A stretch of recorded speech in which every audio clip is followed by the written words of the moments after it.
پیغمبروں کے واقعات بیان کیے ہیں. جیسے یہ قرآن کا دعویٰ ہے نا، اللہ کہتے ہیں کہ تم کوئی پہلی امت نہیں ہو، تم سے پہلے بھی ہم نے بہت سارے پیغمبر بھیجے جو لوگوں کو سمجھانے کے لیے. اب میں مختصر ان پیغمبروں کے مختصر واقعات بیان کر دیتا ہوں.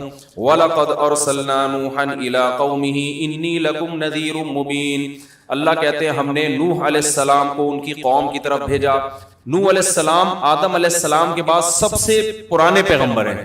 جب آدم علیہ السلام دنیا میں آئے نا، اس وقت تو پبلک شارٹ تھی مارکیٹ سے، ٹھیک ہے نا. آدم علیہ السلام اکیلے تھے. اللہ نے ان کی پسلی سے اماں حوا کو پیدا کیا. LGBT کا کوئی تصور اس وقت سے نہیں. اماں حوا اللہ نے پیدا کی. آدم اور حوا کے ملاپ سے اللہ نے ان کی اولاد کو پیدا کیا، کچھ مرد اور کچھ عورت. اب تک یہی سیٹ اپ ہے. یہ جو خواجہ سرا گھوم رہے ہیں مارکیٹ میں، ان میں پاکستان میں صرف 4,500 سچی مچی کی خواجہ سرائے، باقی سارے جھوٹی موٹی کے ہیں. سمجھ رہے ہو؟ اوریجنل میں ان میں کوئی بھی نہیں ہے، کیونکہ خواجہ سرا کا ریشو بہت کم ہے. اچھا، جو خواجہ سرا ہیں، اسلام ان کو بھی خواجہ سرا نہیں مانتا، بلکہ جس میں مردانہ علامتیں زیادہ ہیں اسلام ان کو مرد مانتا ہے، جس میں زنانہ علامتیں زیادہ ہیں اسلام ان کو عورت. تو خواجہ سرا ہے ہی نہیں اسلام میں، تو یا تو مرد ہے، یہ کیا ہے؟ عورت والی علامتیں زیادہ ہیں تو عورت ہے، مرد والی علامتیں زیادہ ہیں تو کیا ہے؟ بیچ کا نہیں ہوتا اسلام میں کوئی. ہاں، کچھ کروڑوں میں ایک ایسے خواجہ سرا ہوتے تھے جن میں دونوں علامتیں کیا ہوتی تھی؟ برابر. یہ شروع میں ایسا ہوتا تھا، اب سائنس نے وہ بھی حل کر دیا. اب میڈیکل سائنس نے اتنی ترقی کی ہے، میڈیکل سائنس بتا دیتی ہے کہ اس میں مردانہ زیادہ ہے یا زنانہ زیادہ ہے. اب وہ بھی مارکیٹ سے کیا ہو گئے؟ شارٹ. ہاں، اب جس میں مردانہ علامتیں زیادہ ہیں اسلام ان کو اجازت دیتا ہے کہ آپریشن کرا کے پورے مرد بن جائیں وہ، اور جس میں عورت والی علامتیں زیادہ ہیں اسلام ان کو اجازت دیتا ہے کہ آپریشن کرا کے کیا بن جائیں؟ پوری عورت. ادھر سے ادھر جانے کی اجازت نہیں ہے آپ کو. ڈپارٹمنٹ میں پیدا ہوئے یہ والے آپریشن کروا کے اس ڈپارٹمنٹ میں چلے گئے. ہمارے ہاں تو تمبو میں زنانے میں گھسنے کی اجازت نہیں ہے. پورا زنانہ بن جانا کہاں سے اجازت ہوگی؟ یار بہت گہری بات کہہ دی میں نے، آپ لوگ کی سمجھ میں نہیں آئی. ہم جب بچے تھے نا شادیوں میں جایا کرتے تھے. اب تو بغیرتی الحمدللہ دبا کے ہو رہی ہے، مس گیدرنگ ہو رہی ہے، ایک دوسرے کی بیویوں بیٹیوں کو نیم برہنہ حالت میں دیکھ رہے ہیں. غیرت مارکیٹ سے کیا ہو گئی؟ شارٹ. بغیرت بن جاؤ تو جب جہنم کا خوف نہیں ہے تو جتنے مرضی بغیرت بنو ہمیں کوئی تکلیف نہیں ہوتی. لوگ سمجھتے ہیں مولویوں کو بڑا غصہ آتا ہے یہ مس گیدرنگ، ہمیں تھوڑی غصہ آ رہا ہے. اللہ میاں نے آج جو قرآن میں آیت آئی ہے نا، اس میں یہ کہا ہے کہ میں نے جہنم کو جنات اور انسانوں سے بھرنا ہے، تو وہ اسی مس گیدرنگ سے ہی بھریں گے. وہ تو جتنے جہنم میں بھریں گے ہم تو ہمارا کام ہے بتا دینا، ہمیں کیا مسئلہ ہے بھائی. آپ مس گیدرنگ کتنی دیر لگتی ہے ایک پارٹیشن کھڑی کرنے میں یار. خدا سے نفرت کی بھی کوئی انتہا ہوتی ہے نا، غضب. اللہ میں یعنی یہ تھوڑی کہا کہ لڑکیاں شادی میں نہ جائیں یا لڑکے نہ جائیں. ایک اللہ نے کیا کہا کہ تھوڑا سا بیچ میں کیا کر لو، پارٹیشن کر لو، یہ ادھر ہو جائیں وہ ادھر ہو جائیں. موت آتی ہے یہ کرتے ہوئے. ہم کوئی فنڈامنٹلسٹ تھوڑی ہیں، ہم کوئی تقیانوس تھوڑی ہیں، لبرل لوگ ہیں. لبرل لوگ ہیں تو بن جاؤ لبرل. بغیرتی کی انتہا ہے. لبرل بنتے بنتے جو یورپ کا حال ہوا ہے نا، جو حال ہوا ہے یورپ کا، وہی تمہارا بھی حال ہوگا. اور فائدہ کتے اٹھائیں گے. یہ بار بار میں بتاتا ہوں، اس کی میں ڈیٹیل مزید نہیں بتاؤں گا. اس کا فائدہ کس کو ہوگا؟ بالآخر کتوں کا راج ہوگا. بڑھاپے میں بھی آپ نے بھی کتے پال لیں، آپ کی بیگم نے. وہ ڈیٹیل پھر کسی اور وقت. بار بار پھر اس طرف ذہن چلا جاتا ہے. تو میں یہ عرض کر رہا تھا، کیا بتا رہا تھا، دماغی ادھر سے چلا گیا یار. تو پارٹیشن کر لیا کرو شادی بیاہ میں. تھوڑا سا خدا کو اہمیت دے دیا کرو، تھوڑی سی اہمیت دے دیا کرو خدا کو. وہ جب کچھ کہہ رہا ہے نا تو مان لو اس کی باتوں کو. تو میں یہ کہہ رہا تھا، ہم جب شادیوں میں بچپن میں جایا کرتے تھے، تمبو کے اس طرف زنانیاں ہوتی تھیں، اس طرف کیا ہوتی تھی؟ پشتوں میں کہتے ہیں سڑے. اس طرف سڑی جمع ہے میرا خیال ہے، سڑی ہے نا جمع. اس طرف سڑے ہوتے تھے، اس طرف زنانیاں. تو اگر کوئی لڑکا زنانیوں کے تمبو میں گھسنا تو دور کی بات، وہ تو بہت بڑا بغیرت ہوتا تھا زنانیوں میں چلا جائے. صرف تمبو کے سوراخ سے جھانک کے بھی دیکھتا تھا نا، اس کو بھی بغیرتی کے تانے ملتے تھے. تو آپ بتاؤ، اسلام میں اس تمبو سے اس تمبو میں جانے کی اجازت نہیں ہے آپ کو. جبکہ واپس میں مرد ہی بن کے لوٹو گے تو پورا اس جنس میں کنورٹ ہونے کی اجازت کہاں سے ہو جائے گی؟ آپریشن کرا کے پورا لیڈیز بن گیا یا لیڈی پورا مرد بن گئی، یہ کہاں سے ہوگی؟ تو ڈپارٹمنٹ میں جانے کی اجازت نہیں ہے آپ کو. تو خیر کہاں سے کہاں بات چلی گئی. تو اللہ تعالیٰ نے آدم علیہ السلام کو پیدا کیا تو ایک عورت اور ایک مرد سے بہت لوگ دنیا میں پھیل گئے. وہ سارے توحید پرست تھے، ایک خدا کو ماننے والے. کان الناس امتا واحدہ. اللہ فرماتے ہیں یہ قوم کیا تھی؟ ایک امت. پھر آدم علیہ السلام کے بیٹے قابیل نے حابیل اپنے بھائی کو قتل کر دیا ایک عورت کی لالچ میں، عشق معاشقے میں. بھائی کا خون کیا. وہ پہلا خون تھا انسانی تاریخ. لیکن کافر نہیں تھے وہ، عقیدہ خراب نہیں تھا، عملی کوتاہیاں تھی، عملی کوتاہی.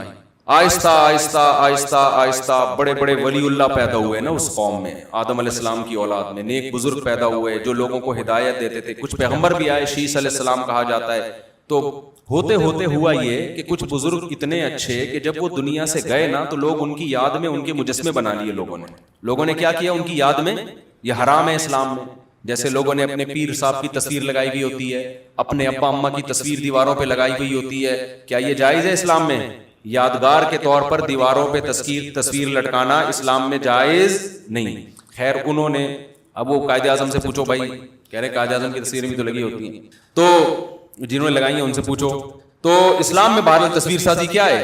حرام. یہ ڈیجیٹل تصویر کے حکم میں نہیں ہے، خوب سمجھ لو اچھی طرح، اس پر میں بہت ڈیٹیل سے بیان کر چکا ہوں. اور کسی ضرورت سے تصویر کھنچوانی ہو وہ بھی جائز ہے، کیونکہ ضرورت سے جو کتا پالنا جائز ہے، تو جس حدیث میں کتے کو حرام قرار دیا اس میں تصویر کو بھی، تو ضرورت میں جب کتا مستثنی ہے تو تصویر بھی کیا ہے؟ اب ضرورت بہت ساری ہو سکتی ہے، بلا ضرورت کی بات کر رہا ہوں. بلا ضرورت تعظیم کے لیے تصویریں لٹکانا اسلام میں جائز نہیں ہے. ہاں ضرورت ہو تو وہ مستثنی ہے، وہ خارج ہے اس سے. تو خیر ضرورت یہ ہوتی ہے اشتہاری مجرم ہے اس کی تصویر دینی پڑ جاتی ہے.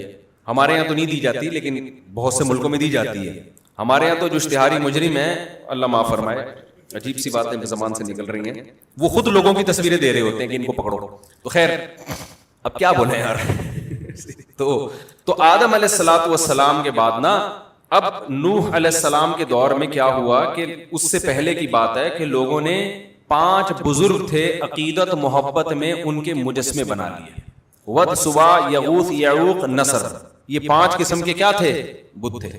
یہاں سے بت پرستی کا آغاز ہوا. اصل میں قدیم مذہب توحید ہے، بت پرستی بعد میں آئی ہے، اور ان کو پوجنا شروع کر دیا. اب ان سے جب کہا جاتا کہ یہ تو تمہاری بگڑی نہیں بنا سکتے، یہ تو خدا نہیں ہے، ان کو تو تم نے اپنے ہاتھوں سے بنایا ہے، تو قوم یہ کہتی تھی کہ یہ اللہ کے نیک بندے ہیں، ہم ان کے سامنے سجدہ کریں گے تو خوش کون ہوگا؟ اللہ. اور اللہ نے ان کو اختیارات دے دیے ہیں، اولاد یہ والا بت دے گا، کاروبار میں برکت یہ دے گا، اور بیوی بھاگ گئی ہے تو واپس کون لے کر آئے گا؟ یہ لے کر آئے گا. ٹھیک ہے نا، اور وغیرہ وغیرہ. مجھے کیا پتا، بہت سارے مسائل، اللہ ہم سب کو مسائل سے بچائے. اب جب ان سے کہا جاتا کہ سارے کام تو اللہ کرتا ہے، تو وہ جواب میں پتہ ہے کیا کہتے؟ وہ کہتے ہمیں پتہ ہے اللہ کرتا ہے، اصل میں تو اختیارات اللہ کے پاس ہیں، لیکن اللہ نے ان کو بھی دے دیے ہیں. آج بھی مشرک یہی بات کرتا ہے کہ ہمارے نبی کو اللہ نے اختیارات دے دی ہیں، اصل کس کے پاس ہیں؟